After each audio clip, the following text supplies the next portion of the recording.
आगे ये बयान दिया गया था कि 20 दिसंबर तक जो है आप लोग पंजाब और केपी की असम्बलियाँ तहलील कर देंगे।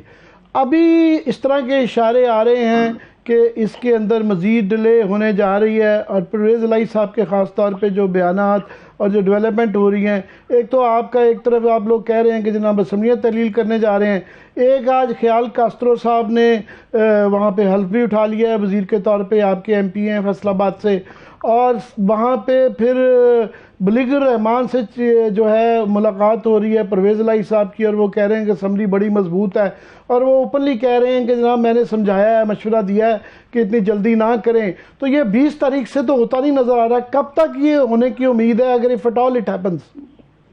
देखिए चौधरी साहब दो बातें कर रहे हैं। वो कह रहे हैं कि जी मेरा नुक्ता नज़र ये है कि आप तारीख बढ़ा दें, और लेकिन दूसरी बात यह है कि जब इमरान खान फैसला करेंगे हम असम्बलियां तोड़ देंगे।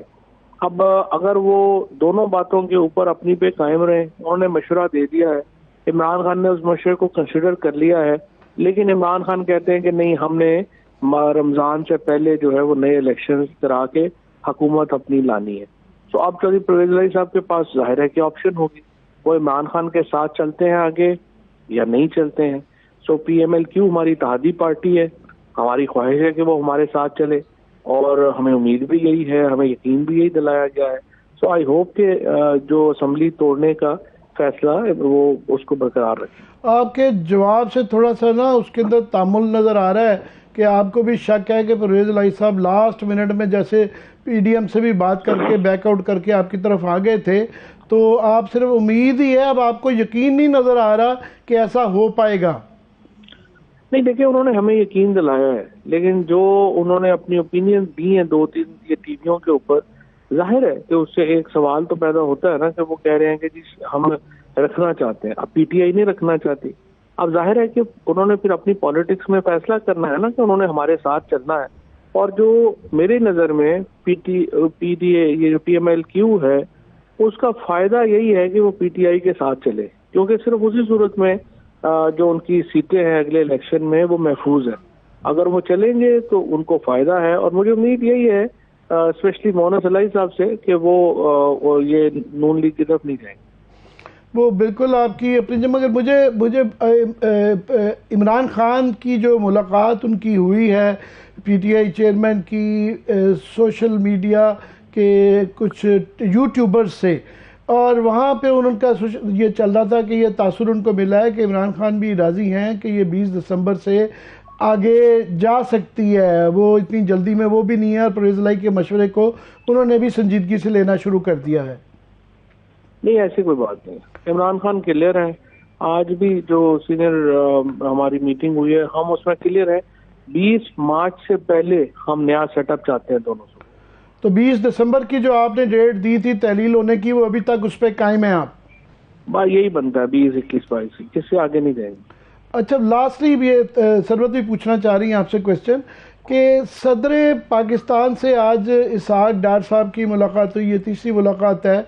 तो सदर अलवी साहब जो है पहले बड़े एग्रेसिव स्पीचेस भी करते रहे हैं, मगर अब एकदम सडनली सदर अलवी से वो सदर नेल्सन मंडेला नज़र आते हैं कि वो एक लार्जर देन लाइफ उनका रोल आ गया है कि मशहद के ऊपर भी वो कह रहे हैं कि जनाब हमें बेहतरी करनी चाहिए और कोई ख़तरा नहीं है दिवालिये का या किसी किस्म का।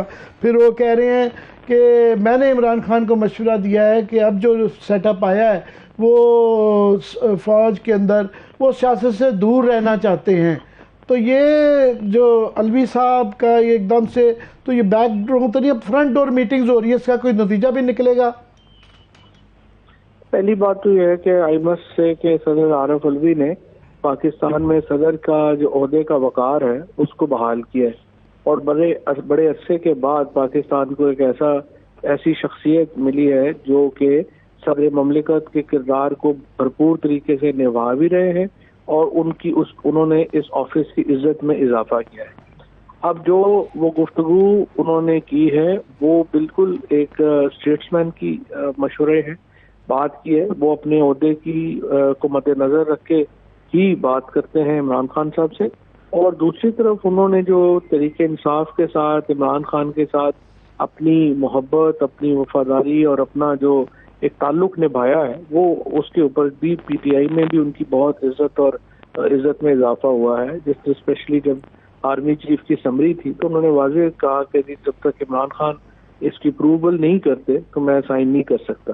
तो बड़े ही उन्होंने हम जो है वो इस तरह अपना कद जो है उसमें इजाफा किया है।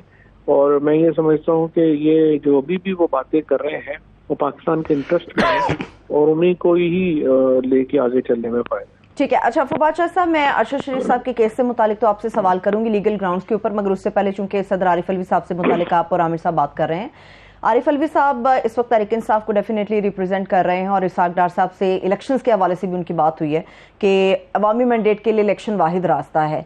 इलेक्शन के लिए जो डार साहब से बात हुई है, क्या आप लोग इलेक्शन की तारीख अपनी डिमांड्स पर लेना चाहते हैं या मौजूदा हुकूमत को अपनी मुद्दत पूरी करने के बाद आप जो मुकर्ररा मुद्दत होगी उस पर इलेक्शन चाहते हैं?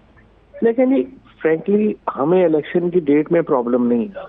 आप इलेक्शन 2 महीने बाद करा लें, 3 महीने बाद करा लें, 4 महीने बाद करा लें, 5 महीने बाद करा लें। हमारा कंसर्न ये है कि आप हुकूमत जो है वो कोई हमें बताए तो सही ना कि 5, 6, 7 महीने पाकिस्तान चलाएंगे कैसे। यहाँ पे $65 लाख रिलीज नहीं हो रही एलसी कि हम अपना जो हमारे वहाँ पे आलू मटर प्याज जो है, जो लहसुन जो है वो पोर्ट के ऊपर खड़ा है, वो हम रिलीज करवा सके। पेरिशेबल गुड्स हैं। इकोनॉमी की हालत ये हो गई है। हम जब जिस दिन वोट ऑफ नो कॉन्फिडेंस आई थी $16 बिलियन के रिजर्व थे, आज $7 बिलियन से भी कम पे आ गए। हमारा प्रॉब्लम ये है कि हम तेजी से डिफॉल्ट की तरफ जा रहे हैं और हुकूमत के पास कोई 6, 7, 8 महीने मुल्क चलाने के लिए कोई स्ट्रेटजी नहीं है ना। अब 52% इंक्रीज हो चुकी है आपके टेररिज्म के केसेस में। अफगानिस्तान से आपके ताल्लुकात तबाह बर्बाद हो गए हैं। कोई मुल्क आपके साथ खड़ा नहीं हुआ। सो हमें ये सिर्फ रहने का तो नहीं है ना, आप चलाएंगे कैसे वो हमें बता दें। इलेक्शन जब लेट कराना चाहते हैं लेट करा दें। सही है। एक सवाल आमिर साहब, लीगल ग्राउंड्स के ऊपर बात करूंगी। फवाद चौधरी साहब, सुप्रीम कोर्ट ऑफ पाकिस्तान ने चीफ जस्टिस के ये रिमार्क्स हैं कि जो फैक्ट फाइंडिंग रिपोर्ट पेश की गई है वो काबिल तारीफ जरूर है, मगर वो सिर्फ एक इंडिकेशन है, एक इब्तदाइया है। कानूनी लिहाज से आप क्या समझते हैं कि इस रिपोर्ट में आप सफेद हम सब लोग जानते हैं कि बहुत बड़े बड़े सुराख हैं, ऐसे सुराखों को फिल करना बड़ा जरूरी है। कितना वक्त दरकार होगा इन सुराखों को फिल करने के लिए? क्या ये कभी पुर हो सकते हैं या फिर कभी नहीं ऐसा हो सकता? ये वैसे तो भी फेयर वे ये रिपोर्ट मैं तो एक्सपेक्ट नहीं कर रहा था कि इतनी दलेराना रिपोर्ट जो है वो लिखी जाएगी। उसमें जो इदारों के किरदार है उसके ऊपर बड़ी सरहद के साथ बात की गई है। जिस तरीके से बताया गया है कि किस तरह से ऑफिस में लेके जाया गया और वहाँ पे जबरदस्ती पर्चे कराए गए, बहुत बड़ी चार्जशीट है ये तो। और मैं actually I am really worried कि ये जो सारे मामलात हैं ये एक कहानी बनेंगे और हमें बहुत नुकसान होगा, बहैसियत मुल्क बहुत नुकसान होगा जिस तरीके से ये केस हैंडल किया गया है। I think it's terrible what has happened.